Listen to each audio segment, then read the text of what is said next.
उत्तर प्रदेश लोक सेवा आयोग द्वारा एलटी ग्रेड के 4 प्रमुख विषयों सामाजिक विज्ञान, हिंदी, शारीरिक शिक्षा व संगीत विषय के मुख्य परीक्षा के लिए प्रवेश पत्र जारी कर दिए गए हैं। प्रवेश पत्र में आपको कौन सी विशेष बातों का ध्यान रखना है, इसके बारे में जानेंगे।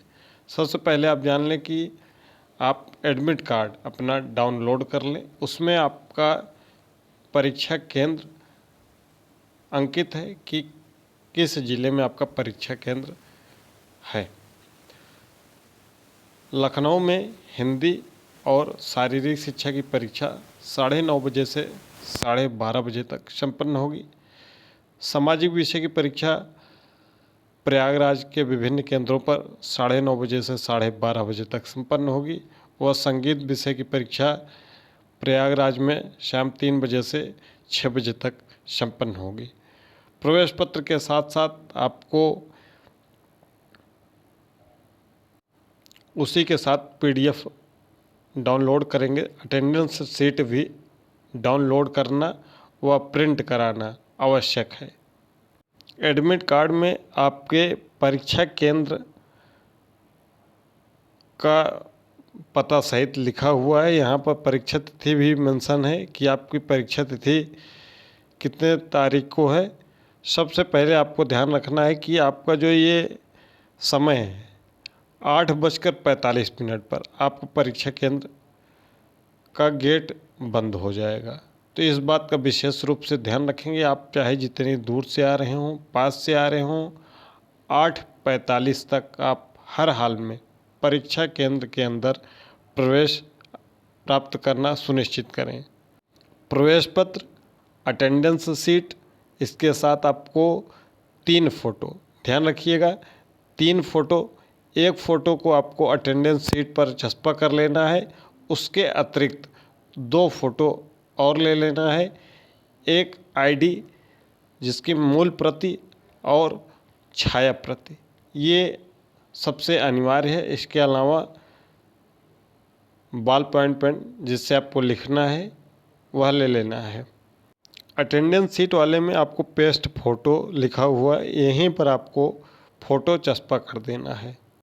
यहीं पर आपको हस्ताक्षर अपना करना होगा और आपके कक्ष निरीक्षक का हस्ताक्षर होगा और यह पेज आपका जमा हो जाएगा, जो कि अटेंडेंस शीट वाला पेज है। महत्वपूर्ण अनुदेश क्या है उसका भली भांति आपको पालन करना है। यहाँ पर लिखा हुआ है कि परीक्षा केंद्र पर 2 फ़ोटो, एक फ़ोटो आप छपा कर लेंगे, इसके अलावा 2 फ़ोटो ले लीजिएगा। हस्ताक्षर वहाँ परीक्षा कक्ष में कक्ष निरीक्षक के सामने कीजिएगा। एक आईडी जो कि driving license, passport, PAN card, voter ID, ठीक है, या फिर आधार, और उसकी छाया प्रति भी प्रस्तुत करना अनिवार्य है। इसके अलावा आपको किन बातों का विशेष रूप से ध्यान रखना है, जो भी आप इसके अतिरिक्त जो भी सामग्री लिए रहेंगे सभी आपको परीक्षा केंद्र पर जमा करने की व्यवस्था रहेगी।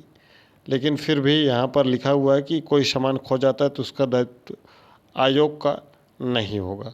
जो दिव्यांग हैं, 40% या उससे अधिक दिव्यांगता से ग्रसित हैं, उन्हें श्रुत लेखक की सुविधा प्रदान की जाएगी। और श्रुत लेखक जो हैं उन्हीं को दिया जाएगा जो श्रुत लेखक की मांग की है, और जो उन्होंने समय की मांग की है उन्हें समय मांगे जाने पर 1 घंटे के एवरेज में 20 मिनट प्रति घंटा दिया जाएगा। सबसे महत्वपूर्ण आपका पॉइंट 6 है। प्रश्न सह उत्तर पुस्तिका के आवरण पृष्ठ पर केवल निर्धारित स्थान पर ही अंकों एवं शब्दों में अनुक्रमांक आपको लिखना है, जो आपको उत्तर पुस्तिका मिलेगी। प्रश्न सह उत्तर पुस्तिका का अर्थ है कि प्रश्न वहाँ पर पहले से ही आपके उत्तर पुस्तिका में लिखे रहेंगे, आपको वहीं पर उस प्रश्न का उत्तर देना है, अन्य जगह पर नहीं। अभी तक जितने भी विषयों के परीक्षाएं हुई हैं, किन्हीं विषयों में 50 पेज की कापी रही है, किसी विषयों में 60 पेज की कापियाँ रही हैं। प्रश्नोत्तर में यदि कहीं नाम पता लिखने की ज़रूरत हो तो अपना नाम नहीं लिखना है, वहाँ ए और आ अक्षर का प्रयोग करना है और पता जो है वह काल्पनिक लिखना है।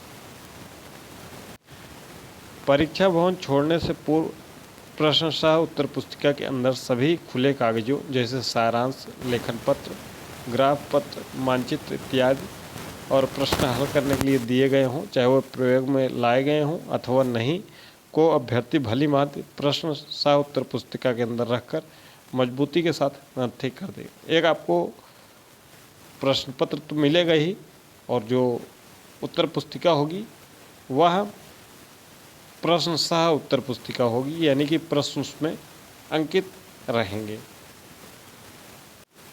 ये पॉइंट आपके लिए बहुत महत्वपूर्ण है। पॉइंट नंबर 11, प्रश्नगत परीक्षा के सभी प्रश्न परंपरागत प्रकार के हैं, जिसमें प्रश्न उत्तर पुस्तिका QCAB उपलब्ध कराई जाएगी। प्रश्न सह उत्तर पुस्तिका में प्रत्येक प्रश्न के नीचे प्रदान किए गए स्थान में ही सभी खंडों उपखंडों को उत्तर लिखने होंगे। प्रत्येक प्रश्न उत्तर पुस्तिका ट्रांसपेरेंट पॉलीथीन में सील रहेगी। अभ्यर्थी का QCAB प्राप्त होते ही सावधानीपूर्वक उस पर लगी हुई सील को खोल लें और सभी पृष्ठों की जांच कर लें। ये आपकी जिम्मेदारी होती है। पॉइंट नंबर 11 भी महत्वपूर्ण है। अभ्यर्थी प्रश्न पत्रों का उत्तर अंग्रेजी लिपि में या देवनागरी लिपि में या उर्दू फारसी लिपि में लिख सकते हैं, परंतु भाषा के प्रश्न पत्रों को उत्तर उसी भाषा में दिया जाना आवश्यक है। यानी कि हिंदी के अभ्यर्थी हिंदी में ही उत्तर देंगे। किसी एक प्रश्न पत्र के कुछ प्रश्नों के उत्तर अंग्रेजी में, कुछ का हिंदी में, कुछ का उर्दू में लिखना अथवा एक ही प्रश्न का उत्तर अंग्रेजी, हिंदी, उर्दू दोनों भाषाओं में लिखना वर्जित है। अर्थात प्रश्न पत्र का संपूर्ण उत्तर किसी एक भाषा में आपको देना है। ठीक है, चाहे आप हिंदी में लिख रहे हैं तो पूरा हिंदी में लिखिए, पूरा अंग्रेजी में लिख रहे हैं तो पूरा अंग्रेजी में लिखिए। ठीक है, ऐसा ध्यान रखना है। सत्यापन एवं उपस्थिति पत्रक पर अभ्यर्थी ठीक वैसा ही हस्ताक्षर करे जैसे उन्होंने आवेदन पत्र पर किया है। और सबसे महत्वपूर्ण 15 है, अभ्यर्थी प्रश्न सह उत्तर पुस्तिका के बीच के खाली पृष्ठों स्थानों को क्रॉस करेंगे। जहाँ भी जो पेज खाली रहेगा, क्योंकि कई पेज आपके खाली जाएंगे, वहाँ आपको क्रॉस कर देना है। अगला पॉइंट है, उत्तर लिखने में मिश्रित भाषा का प्रयोग, असंगत अप्रासंगिक बातें लिखना, पेंसिल अथवा लाल रंग की स्याही का प्रयोग करने, उत्तर पुस्तिका में निर्धारित स्थान पर अतिरिक्त अन्यत्र अनुक्रमांक लिखने पर प्राप्तांकों में से निम्नानुसार कटौती की जा सकती है। यानी कि लाल रंग की स्याही का प्रयोग नहीं करना है, नीली और काली। ठीक है, पेंसिल का भी प्रयोग नहीं करना है, मैप में पेंसिल का प्रयोग कर सकते हैं। प्रश्न सह उत्तर पुस्तिका में कोई पन्ना आपको नहीं फाड़ना है। अभ्यर्थी अपने पीने हेतु पानी की पारदर्शी बोतल साथ रख सकते हैं। और सबसे महत्वपूर्ण यहाँ पर है कि अभ्यर्थी प्रवेश पत्र के साथ उपस्थिति पत्रक अटेंडेंस सीट भी डाउनलोड करें।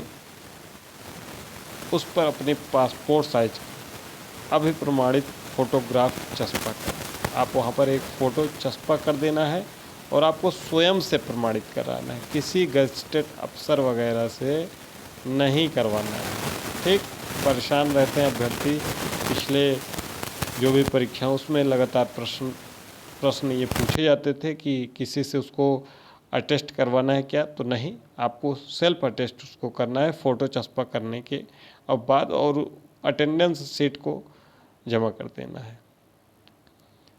आप सभी मुख्य परीक्षा में सफल हों, ऐसी शुभकामनाएं हैं।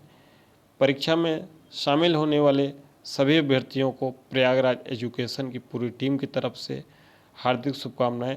आप परीक्षा में ज़रूर सफल हों और एक अध्यापक पद पर सुशोभित हों।